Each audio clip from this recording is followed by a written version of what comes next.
지난 주일은 성령님이 우리 가운데 오신 것을 기념하고 감사하는 성령 강림 주일이었습니다. 오늘 우리는 성령님이 어떤 일을 하시는가를 살펴보았습니다. 성령님은 우리를 살게 하시고 우리를 인도하시고 우리가 하나님의 자녀임을 증언하시고 우리의 연약함을 도와주십니다. 성령님은 우리에게 이토록 소중한 분이십니다. 한마디로 말하면 성령님은 우리에게 생명과 같은 분이십니다. 성령님 없는 성도의 삶은 불가능합니다.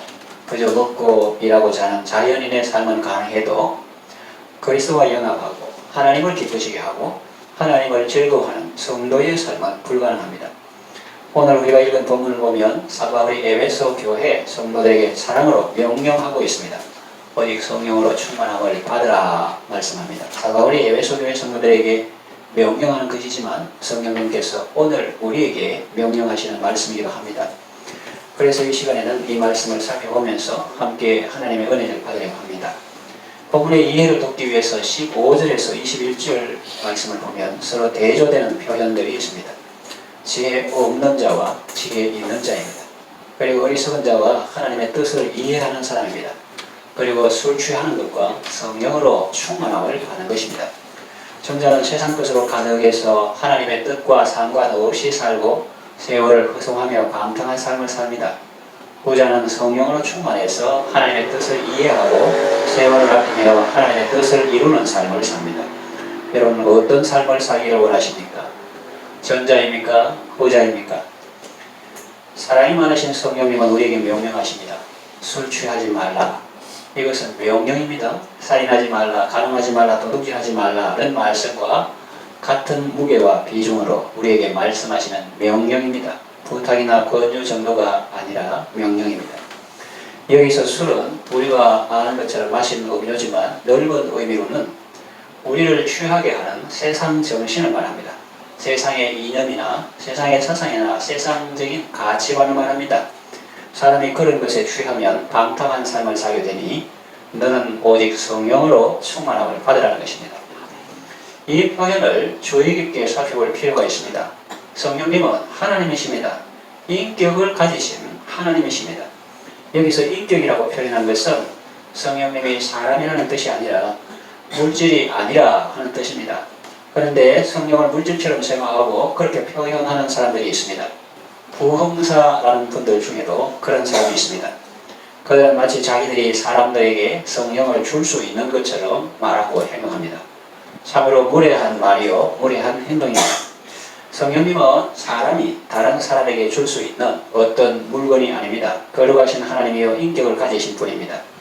이런 분을 마치 자기 소유물인 것처럼 생각하고 자기 마음대로 할 수 있다고 생각하는 것은 잘못입니다. 또 성령으로 충만함을 받으라는 말씀 속에는 수동적인 의미가 있습니다. 하나님 아버지께서 주실 때 혹은 예수님이 아버지께 약속한 것을 받아서 우리에게 부어 주실 때 우리가 받는 것입니다. 또 성령님이 사도행전 편에 보면 말씀을 베드로가 고넬료의 집에서 전할 때에 성령이 우리 가운데 내려오시니 이런 표현이 있습니다. 성령님이 모인 우리 가운데 내려오실 때 성령님의 임재를 체험하는 것입니다.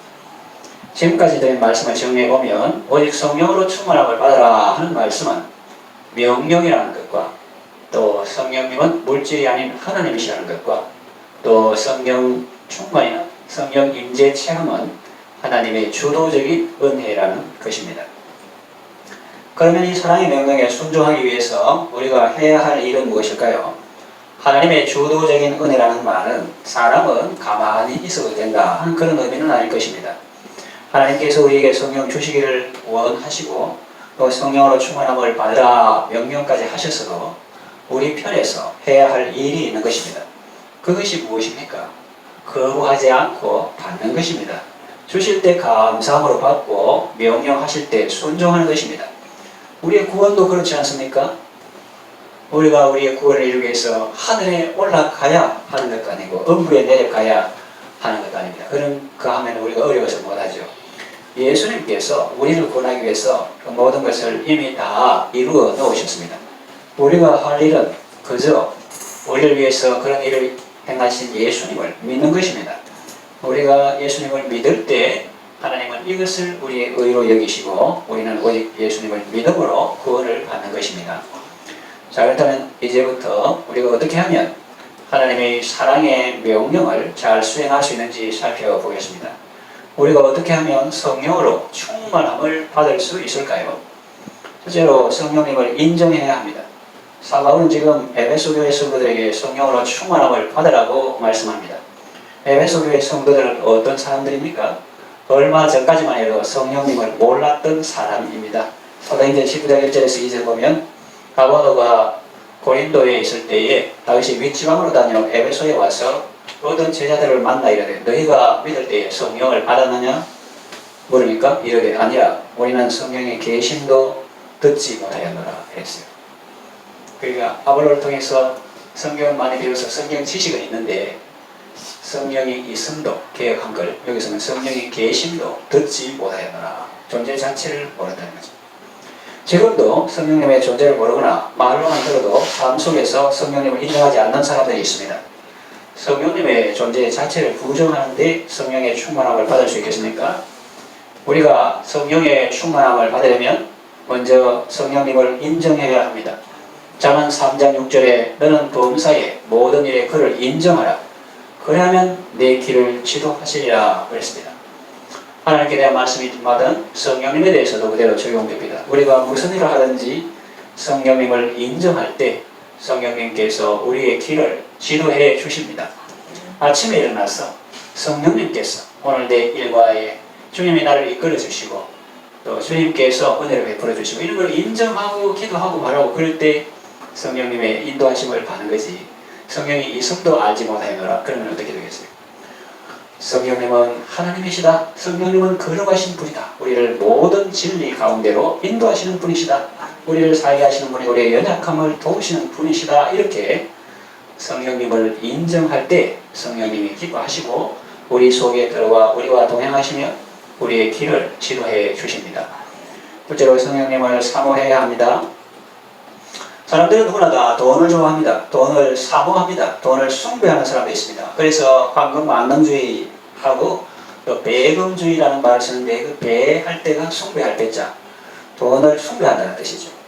사람들은 또 다른 사람에게 또 다른 사람에게 인정받는 것을 좋아합니다. 유튜브 인기 있는 유튜브들은 그 자기 영상 시작할 때나 마칠 때 늘 구독과 좋아요 눌러주기를 부탁합니다. 인정받는 걸 좋아하죠. 제자는 우리가 이 세상 살면서 진정 사모하고 추구해야 할 것이 무엇인지 일깨워 주고 있습니다. 그것이 무엇일까요? 성경에 답이 있는데 잠언 22장 1절에 많은 재물보다 명예를 택할 것이요 은이나 금보다 은총을 더욱 택할 것이니라 했습니다. 옛날에 은이나 금은 요즘 돈벌이라고 할 수 있죠. 돈벌이도 중요하고 재물도 중요하지만 하나님의 은총은 더 중요하다는 말씀입니다. 돈보다 더 중요한 것이 하나님의 은총이라는 말입니다. 사람들은 돈을 위해서 괴로워도 참고 힘들어도 참고 그렇게 하는데 왜냐하면 그것을 필요로 하고 절실히 삶에 필요하기 때문에 하는데 그거보다 더 성령님을 우리가 사모하고 추구해야 된다. 돈보다 더 사모하고 추구해야 할 것은 바로 하나님의 은총이라는 것이다. 이게 지혜자의 말씀입니다. 은이나 금보다 은총을 더 사모할 것입니다. 여러분 그런 것 같지 않습니까? 돈은 있다가도 없는 것이고 있어도 아무 도움이 안 되는 때도 있습니다. 사람이 돈을 벌려고 애를 쓰는데 하나님의 은총을 그것보다 더 사모하고 더 추구하라 그렇게 말씀하죠. 권세도 그렇습니다. 구약성경에 나오는 이스라엘 초대왕 사울을 보십시오. 그는 한 나라 권력의 정점에 있었지만 하루라도 마음 편한 날이 없었습니다. 악신이 들려서 자신도 고통을 당하고 주변 사람들도 힘들게 했습니다. 그러니 돈이나 권세보다도 하나님의 은총을 더욱 사모하라는 말씀이 얼마나 지혜로운 말씀입니까? 하나님의 은총 중에서 최고의 은총은 바로 하나님 자신입니다. 하나님은 세상을 너무나 사랑하사 독생자를 우리에게 주셨고 하나님의 독생자 예수님은 우리를 위해서 구속사역을 이루시고 부활 성천하셔서 약속하신 성령을 아버지께 받아서 우리에게 부어주셨습니다. 그러니 여러분 돈을 좋아하는 것보다 성령님을 더 사모하시고 인기와 명예를 좋아하는 것보다 성령님을 더 사모하시고 권세 좋아하는 것보다 성령님을 더 사모하시기 바랍니다. 왜냐하면 하나님은 사모하는 영혼을 만족하게 하시며 주인 영혼에게 좋은 것으로 채워주시기 때문입니다. 세 번째로 우리가 성령으로 충만함을 받기 위해서 우리가 할 일은 기도해야 합니다. 마태복음 7장 7절에서 12절에 보면 기도에 대한 말씀이 나옵니다. 잘 아시는 것 같이 구하라 그러면 너에게 주실 것이요 찾으라 그러면 찾아낼 것이요 문을 두드리라 그러면 너에게 열릴 것이니 구하는 이마다 받을 것이요 찾는 이는 찾아낼 것이요 두드리는 이에게 열릴 것이니라 하시고 너희 중에 누가 아들이 떡을 달라는데 돈을 주며 생선을 달라는데 뱀을 줄 사람이 있겠느냐? 너희가 악한 자라도 좋은 것으로 자식에게 줄 알거든 하물며 하늘에 계신 너희 아버지께서 구하는 자에게 좋은 것으로 주시지 않겠느냐 그랬습니다. 그렇다면 하나님 아버지께서 구하는 자에게 주시는 좋은 것을 무엇일까요? 성경은 성경으로 풀어야 된다고 평행 본문인 누가복음 11장 9절에서 13절 말씀은 볼 수 있습니다. 보면 알 수 있어요. 거기에는 하늘 아버지께서 구하는 자에게 성령을 주시지 않겠느냐 라고 분명히 말씀하십니다.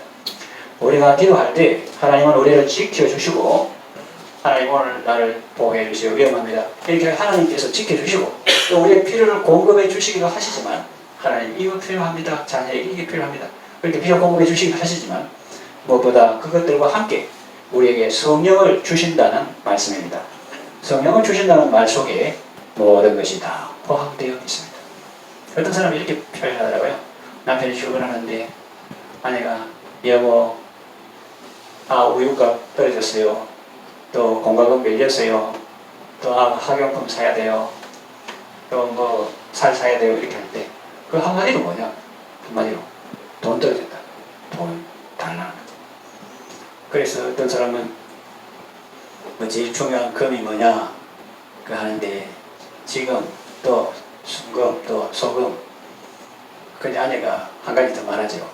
현금 이렇게 하는 거죠. 그래서 이것이 다 예를 들면 그런 건데 그래서 우리가 기도할 때 하나님께서 우리를 지켜주시고 필요를 공급해 주신다는데 구하는 자에게 좋은 것을 주시지 않겠느냐 할 때 그 핵심은 성령을 주시지 않겠느냐 하는 겁니다. 네 번째 우리가 성령으로 충만함을 받으면 우리 편에 해야 되는 것은 순종해야 합니다.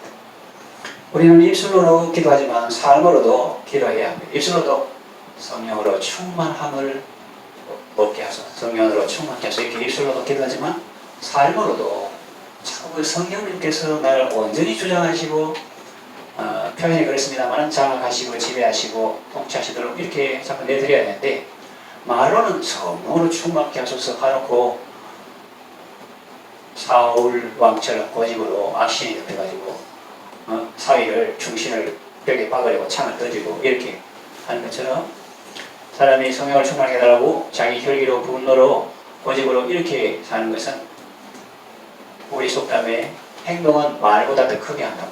예를 들어서 하나님께서 하늘에서 이렇게 내려다보는데 제가 행동하고 말하고 일치되면 쉽게 알아보겠는데 이 말은 성령으로 충만케 하소서 해놓고 행동은 전혀 그렇지 않다.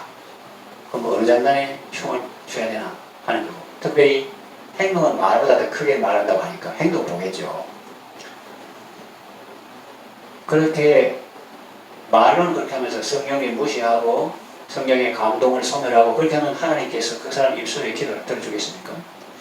데살로니가전서 5장 19절에서 22절 보면 성령을 소멸하지 말며 예언을 멸시하지 말고 범사에 헤아려 좋은 것을 취하고 악은 어떤 모양이라도 버리라 그랬습니다.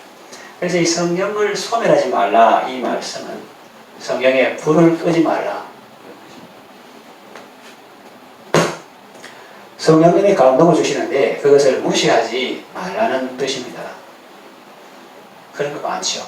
우리가 뭐 길을 가거나 생각할 때 성령님께서 막 감동을 주시는데 그걸 무시하거나 또 예언을 멸시하지 말라는 말씀은 성령의 감동을 기록된 하나님의 말씀을 멸시하지 말라 하는 뜻입니다. 이 성령 자체가 예언의 말씀이에요. 미리 예짰으면 뭐 앞으로 뭐 어떤 일이 날 것이다 그런 거 할 때 예 탁금할 때 맡길 일 있잖아요.